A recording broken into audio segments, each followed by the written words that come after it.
Nama saya Andi Zain. Hari ini saya akan sharing mengenai apa sih yang dibutuhkan untuk launching sebuah startup gitu. Saya sharing sedikit ya.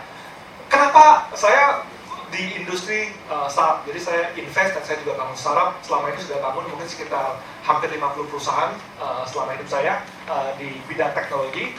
Kenapa saya masuk ke bidang teknologi startup ya? Karena 3 alasan ini. Saya pikir juga Anda kan semua banyak yang lagi pengen bikin perusahaan startup. Dan kenapa alasannya? Kalau saya, alasan saya 3 ini. Satu, kalau bikin tech company itu modalnya kecil. Betul kan ya? Kalau bikin yang lain kan saya harus punya toko, harus punya tanah, harus punya gudang, harus punya pabrik. Kalau bikin tech company, modalnya kecil. Semua komputer, sama pikiran, duduk, ketik-ketik, jadi program gitu ya. Terus kaya raya, gitu kan. Kedua adalah ya, itu kaya rayanya. Returnnya banyak. Nah, buktinya mana? Lu lihat tuh Mark Zuckerberg gitu kan ya. Umurnya berapa udah kaya raya gitu. Saya juga bisa kayak dia. Nah, karena modalnya kecil, cepat kaya, jadi saya bisa pensiun. Jadi mungkin saya umur 30-40 udah mau kerja lagi lah gitu kan, katanya kan. Dan orang startup tuh mudah-mudahan keren-keren semuanya, pacarnya selebriti lagi. Ya kan? Dan buktinya saya benar. Ya contohnya nih 2 orang ini kan ya, tahu siapa mereka ya. Jadi satu namanya Sergey Brin, satu namanya Larry Page, mereka yang bikin Google. Mulainya ya dari garasi di rumahnya aja, ya kan. Dari garasi mereka bikin coding, bikin aplikasi, saya jadi sukses besar. Besar sekali suksesnya, bahkan sampai kalau kita lihat di sini ada perbandingan dari beberapa perusahaan-perusahaan besar di Amerika, ya. Sergey sama Larry Page sama Sergey Brin kan bikinnya Google kan ya. Tahun 2015 Google itu value-nya itu hampir $400 billion, ya. Mereka size-nya tuh lebih dari 2 kali lipatnya AT&T, lebih dari 2 kali lipat Unilever, bahkan ada McDonald itu cuma 1/4-nya mereka. Disney yang kayak kerennya minta ampun gitu ya, yang punya Marvel dan sebagainya, itu juga cuma separuhnya dia. Walmart juga ya nggak nyampe sebesar mereka, dan mereka bisa lakukan dengan modal yang lebih kecil, ya kan. Kita lihat di sini bahwa employee-nya Google itu cuma 50.000, dibandingkan yang lain itu sampai ada Walmart sampai 2 juta orang, ya kan. Tapi menghasilkan value yang lebih besar daripada yang lain, dan juga lebih cepat. Google mencapai nilai ini hanya dalam 27 tahun. Dibandingkan negara lain, dibandingkan perusahaan lain, termasuk sampai ke misalnya kita lihat Boeing itu hampir 100 tahun gitu ya, tapi masih kalah sama mereka. Terbukti dong ya, ini adalah industri yang benar. Jadi kalau kita belajar mengenai teknologi, kita mau bikin startup, kayaknya tempatnya ada pas. Satu contoh yang sangat ekstrim adalah, tahu produk ini, WhatsApp ya. WhatsApp itu yang pakai itu sekitar sekarang udah 1 billion. Tahun 2013 ada 300 juta orang yang pakai, hanya 45 karyawannya, ya kan? Dan pas dia dibeli sama Facebook, dihargai 19 billion US dollar, hanya untuk 45 orang yang bisa bikin sesuatu yang secanggih itu, ya kan? Dan hasilnya luar biasa gitu. Jadi bayangkan, kalau kita bikin tech company modal kecil, orang 45 aja bisa value segitu besar. Ya, kalau mau lihat data lagi, ini serunya kan ya, semuanya kan kita orang teknologi ya, dan orang teknologi ternyata adalah raja dunia. Ya, kita lihat di Amerika, list 20 orang terkaya, nomor 1 yang paling kaya adalah si Bill Gates, orang teknologi, teman kita kan. Nomor 3 Larry Ellison, ada lagi Mark Zuckerberg di sana, ada Larry Page, ada Jeff Bezos, ada Sergey Brin. Jadi dari 20 orang terkaya di Amerika, 6 itu dari teknologi. Dari 20 orang terkaya di Cina, 7 dari teknologi.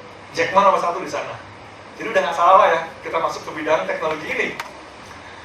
Kalau boleh perusahaan juga, waduh lebih seru lagi nih, ya. Tahun 2001, ini perusahaan terbesar di Amerika yang masuk bursa. Kita lihat yang kotak-kotak hitam itu adalah perusahaan yang non-teknologi. Jadi nomor 1 paling besar dulu GE, General Electric. Nomor 2 tuh Microsoft. Nomor 3 Exxon, ada Citi, dan juga Walmart.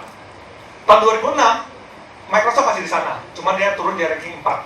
Tahun 2011, keluar satu perusahaan namanya itu Apple di situ. Tahun 2016 sekarang, dari 5 perusahaan terbesar di bursanya Amerika, 5-5-nya adalah perusahaan teknologi. Jadi yang sekolah teknologi udah bener arahnya. Jadi semua yang mau bikin startup, bikin cepetan gitu ya. Nanti ntar lagi kita kaya raya kita jadi besar gitu. Cuma masalah tuh bikin startup tuh susah, minta ampun. Ya kan, siapa yang bilang gampang gitu ya. Kayak keren gitu ya. Jadi susahnya minta ampun. Kenapa? Di Amerika, 80% startup yang udah dapat dana dari investor, dalam 1,5 tahun mereka mati. Apalagi yang gak dapat dana, udah mati semua tuh. Ya kan? Kenapa kayak gitu? Ini Reid Hoffman dia bilang, entrepreneurship, bikin perusahaan baru, itu susahnya tuh kayak orang lompat dari tebing, sambil lompat mereka bikin pesawat terbang. Ya kan? Moga-moga tuh pas sebelum jatuh udah bisa melayang gitu. Ya kan? Resikonya besar, gagalnya tuh banyak. Ya kan? Kenapa ya? Karena gini, karena waktu saat Anda membuat startup, Anda masuk ke satu bidang yang baru, yang orang tuh belum paham, orang belum mengerti.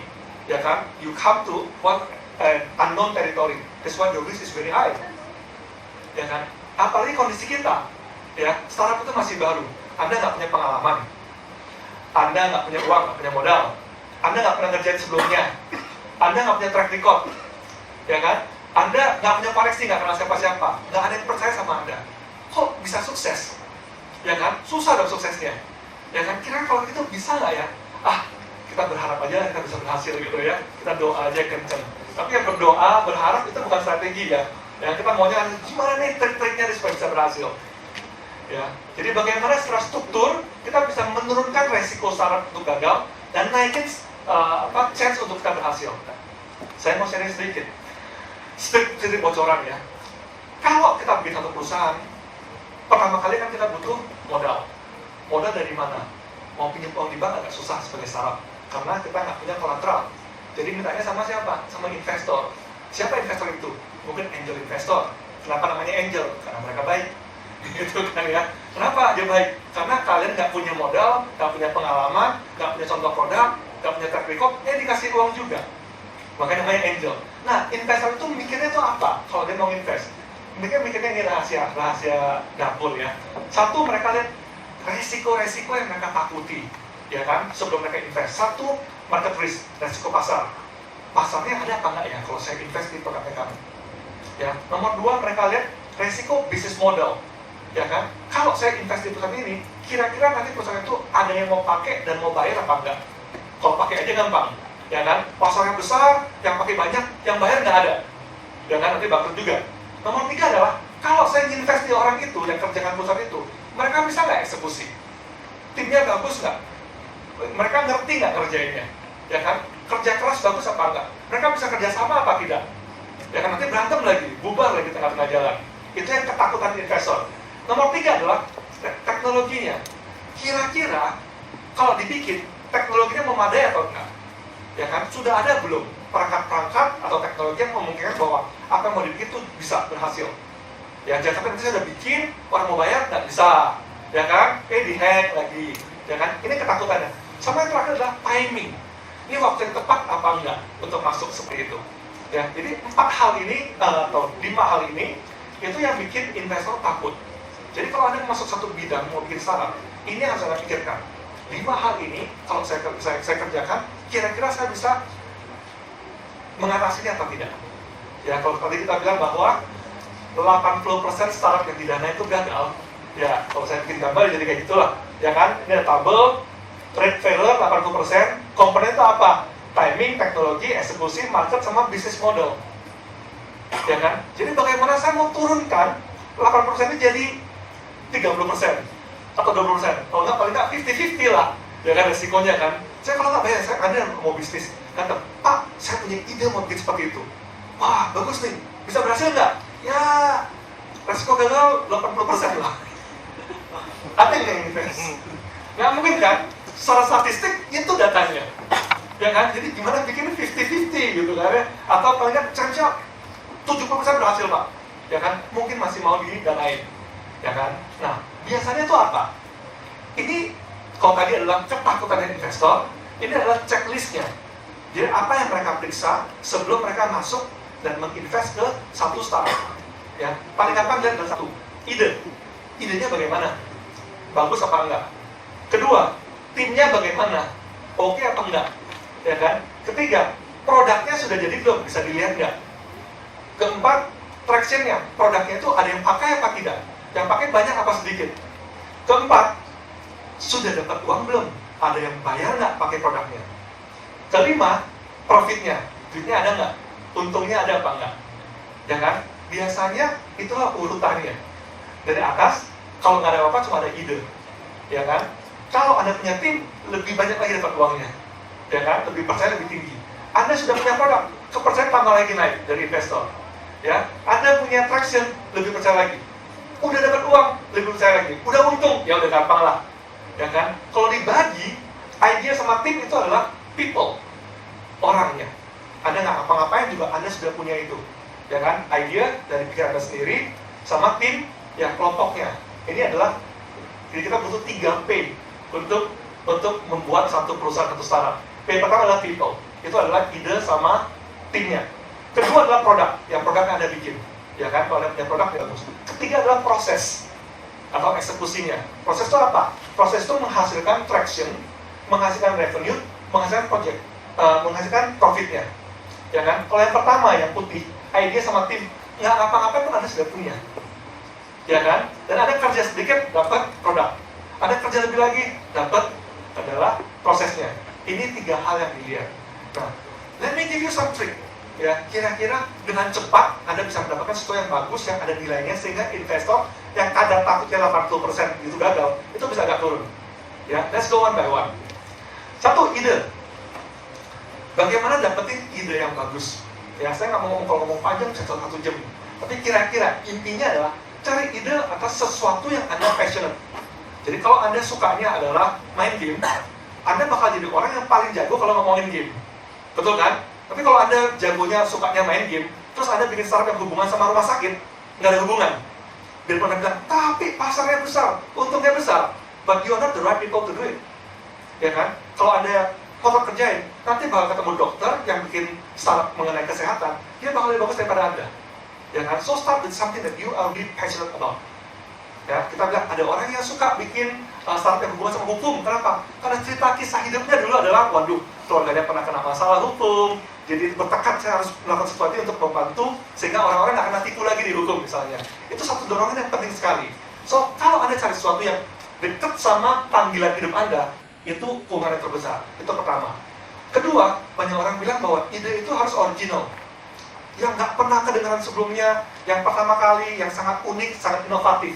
Nggak penting. Karena ingat, kalau Anda bikin startup, apapun itu, akhirnya adalah satu bisnis kan. Bisnisnya yang paling penting adalah bahwa ada opportunity yang Anda bisa translatekan jadi hal yang bisa menjadi jadi revenue nanti akhirnya. Gitu kan. Jadi kalau Anda bikin sesuatu nggak original, tapi bisnis sense-nya tuh kuat, itu lebih bagus daripada sesuatu yang original tapi cari uangnya nggak jelas seperti apa. Ya, banyak produk yang idenya bagus banget. Misalnya, saya bisa tagging location. Kalau saya lagi makan, saya check in di sini, check in di sana, check in di tempat lain gitu. Tapi uangnya tuh nggak ada, karena nggak ada yang mau bayar. Sebagus apapun idenya dengan teknologi begitu canggih, pakai location based lah, pakai pencitraan macam-macam. Tapi kalau nggak ada uangnya, orang nggak ada yang mau invest. Jadi lebih baik Anda ikut apa yang sudah ada, orang sudah bikin, sudah sukses tempat lain, tapi di sini nggak ada. Dengan itu Anda bisa pakai ceritanya, loh, si itu aja di Amerika sukses besar loh. Ya kan, buktinya ada, yang bayar banyak. Jadi kalau saya bikin di sini, itu kayaknya juga chance-nya tuh lebih tinggi untuk berhasil. Ya kan? Kalau kalian belum diterima orang, tapi Anda bisa bawa satu bisnis model yang sudah terpercaya, itu bisa bantu untuk membuat ini lebih gampang diterima. Ngerti ya? Jadi jangan bikin sesuatu yang terlalu baru, terlalu inovatif, tapi Anda harus buktikan dulu. Ya, itu bakal lama. Ya, so look for proven model in another market yang sudah sukses. Yang keempat adalah bahwa Anda harus cari sesuatu yang cukup challenging untuk Anda solve. Berarti jangan yang terlalu mudah. Kalau terlalu mudah, saingannya banyak. Orang datang dengan gampang bisa curi dari Anda. Ya kan? Jadi cari yang cukup challenging untuk Anda solve. Dan juga pasarnya cukup besar. Ingat ya, kalau pasar kecil, opportunity kecil. Opportunity kecil, revenue kecil. Revenue kecil, yang ikut Anda pun nggak bakal orang bagus-bagus. Ya kan? Akhirnya barangnya jelek. Barangnya jelek, ya Anda gagal. Ya kan? Jadi cari yang pasarnya agak besar. Pasar besar itu seperti apa? Yang kalau Anda masuk, Anda masih takut. Waduh, gue bisa nggak yang ngerjain segitu ya? Kayak serem ya. Kalau Anda udah mulai serem, itu bagus tuh. Kalau Anda terlalu nyaman, biasanya tuh kecil pasarnya. Kenapa? Kalau Anda bikin startup, you need to be always challenge yourself. Anda harus takut, waduh, ini berat nih.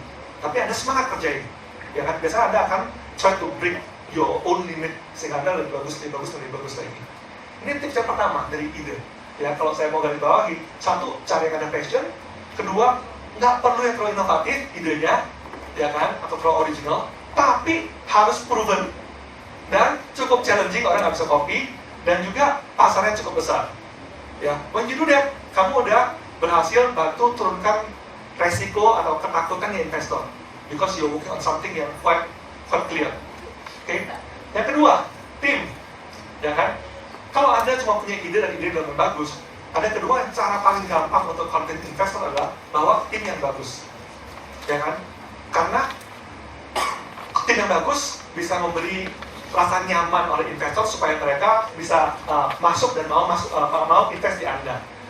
So, cara dapat tim yang bagus bagaimana? Main sama orang yang bagus-bagus, ya, gaul sama orang yang bagus-bagus. Jadi kan good network and you can build a good team.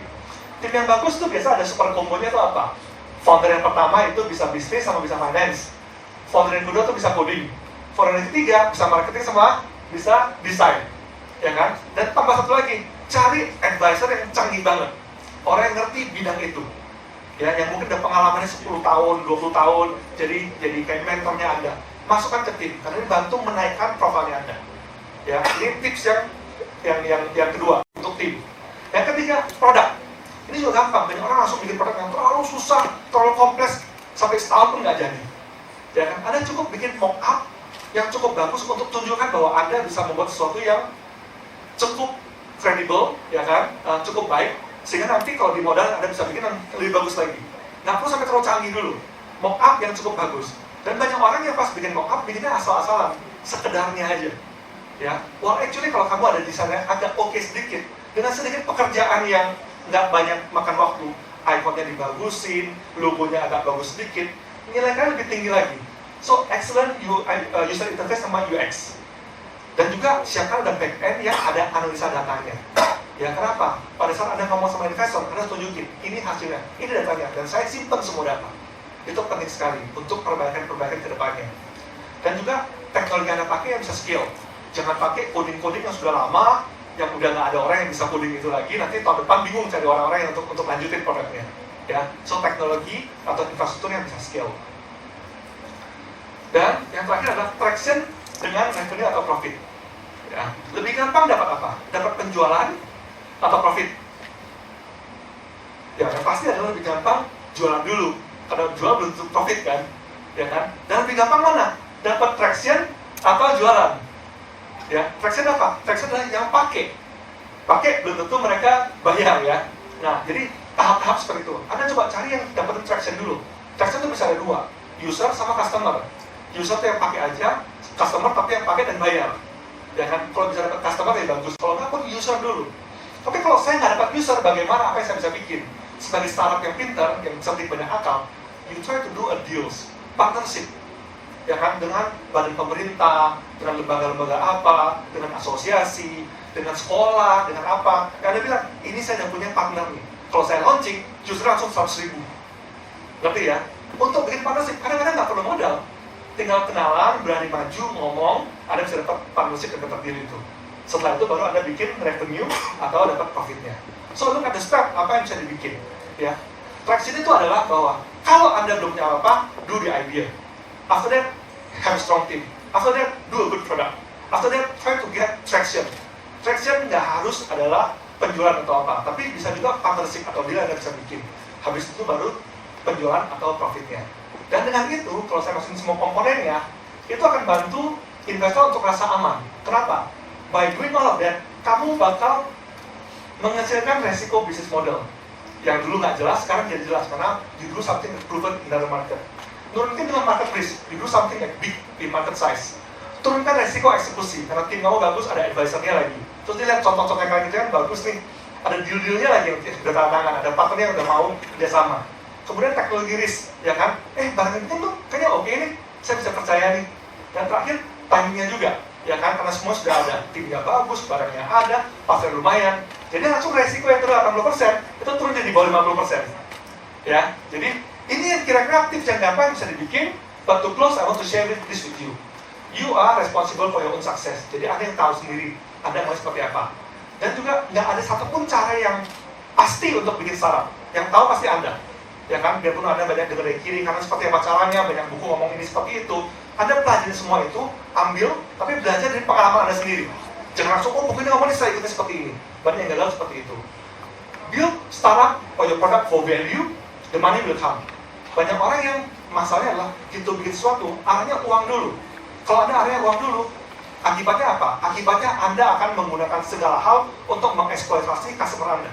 gimana gue tarik uangnya sebanyak-banyaknya. You're not delivering value. But if you're delivering value to your customer, mereka bakal senang, bakal enjoy, bakal pakai terus, nanti uangnya datang. Apakah user yang bayar, atau orang lain yang bayar ke Anda. Karena mereka mau dapat akses ke pelanggan Anda. Dan the best idea will complete the life story. Ya kan, saya ceritakan bahwa kalau Anda punya sesuatu yang benar-benar Anda percaya, ya kan, Anda bakal bagus di sana, and it will complete the life story. Bukan, you're not doing it for money, but you do it for value. That value complete you, and because of that, you create value yang nanti akan dibayar semua orang-orang. Terima kasih.